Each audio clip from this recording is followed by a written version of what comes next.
Mas lumakas pa ang ugnayan ng Pilipinas at Japan. Ito'y kasunod ng pagbisita sa bansa at pakikipagpulong ni Japanese Prime Minister Shinzo Abe kay Pangulo Aquino.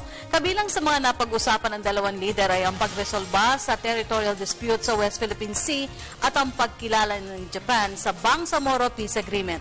Ang report.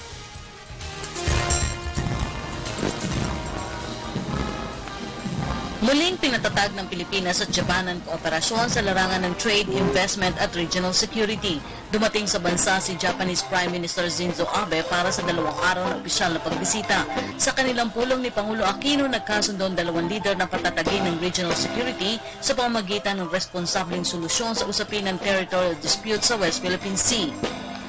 The discussions the Prime Minister and I had today reflect our dedication to actively pursue strategies for growth and positive engagement, security challenges that confront our nations, and pledge to cooperate in advancing our common advocacy for responsible action from international players. We believe that this can be done by upholding the rule of law in international affairs and by finding just and peaceful solutions to our territorial disputes and maritime concerns, so that we may create a secure and stable environment that leads to our collective progress. Dahil dito, kinilala ng Pangulo at Prime Minister Abe ang pagpapalakas ng maritime cooperation ng dalawang bansa. In line with this, the Prime Minister and I agreed to strengthen maritime cooperation, which is a pillar of our strategic partnership. We thank the Japanese government for helping enhance the capacity of the Philippine Coast Guard by building multi-role response vessels and by providing communication systems for their use.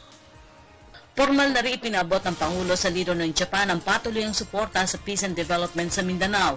Nauna na rin kinilala ng pamahalaan ng Japan ang pinagtibay na framework agreement ng Philippine government sa MILF. Ang Japan ay kabilang sa international contact group na tumulong para bigyan daan ang peace process sa MILF. I thank the Prime Minister and the people of Japan for their continuous support of the peace process in Mindanao. The Japan Bangsamoro for Reconstruction and Development, or JBIRD, is vital to the socio-economic development of the Bangsamoro. The new initiatives of the program, which include community and human resource development, will help my countrymen in the Bangsamoro rebuild their communities and become even more productive citizens of the Philippines. For this, Your Excellency, you have the sincerest gratitude of the Filipino people. As a result of the upper house elections, my government's policies were able to obtain the trust and confidence from the Japanese people. And against this backdrop, I intend to further proceed with strategic diplomacy, which should contribute to regional and global peace and prosperity going forward. And I intend to attach particular importance to our relationship with the ASEAN, and I have conveyed these thoughts to President Aquino. Top trading partner ng Pilipinas ang Japan na siya rin nagbibigay ng mataas ang patuloy ang Official Development Assistance o ODA. We also agreed to strengthen our bilateral policy dialogues and to continue our visits and people-to-people exchanges. We welcome the Japanese government's decision to encourage more Filipino tourists to visit Japan by allowing multiple entry visas and the expansion of the Japan East Asia Network of Exchange for Students and Youth, or Genesis program, which will provide our respective students a unique opportunity to cultivate friendships and deepen their... Katulad ng Pilipinas, sumasailalim rin sa reformang pang-ekonomiya ang Japan. On the economic front, I congratulated the Prime Minister for the economic gains that Japan enjoys at present. This revival is the result of the Japanese government's resolve to efficiently and prudently manage the economy by improving productivity and increasing the participation of citizens, particularly women in the labor force. This growth is a positive sign for the global economy and for the Filipino people. Bukod sa pagpapalakas na rin sa larangan ng infrastruktura, tinututukan na rin ng dalawang lider ang pagtugon sa panahon ng kalamidad at sakuna. Ang Pilipinas ay kabilang sa nagpaabot ng assistance na tumama ang killer quake sa Japan taong 2011. Marami rin Pilipino ang nakatira at nagtatrabaho sa Japan. I thank Prime Minister Abe for Japan's commitment to Philippine development and for extending assistance in critical areas such as infrastructure development, transportation, connectivity, and disaster preparedness and response.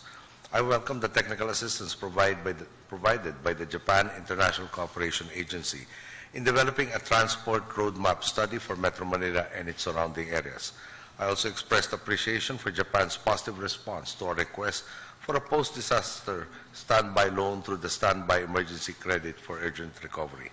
I also thank the Prime Minister for the positive indication from his government with respect to improvements in the Philippines' aviation safety standards. We look forward to productive discussions for our air services.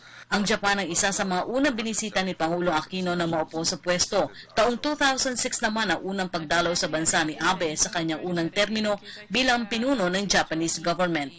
Finally, as I have told the Prime Minister, I look forward to the commemorative summit in Tokyo in December as we mark the 40th year of ASEAN-Japan friendship and cooperation. The relationship between Japan and ASEAN serves as a cornerstone of harmony and dialogue in our part of the world. Your Excellency, your presence today reaffirms our shared commitment to deepen our relations, foster cooperation, and more importantly, build a more peaceful and more secure Asia-Pacific region. It is by treading that path to progress and peace that we can bring about meaningful change for our peoples. Para sa Telebisyon ng Bayan, Rocky Ignacio.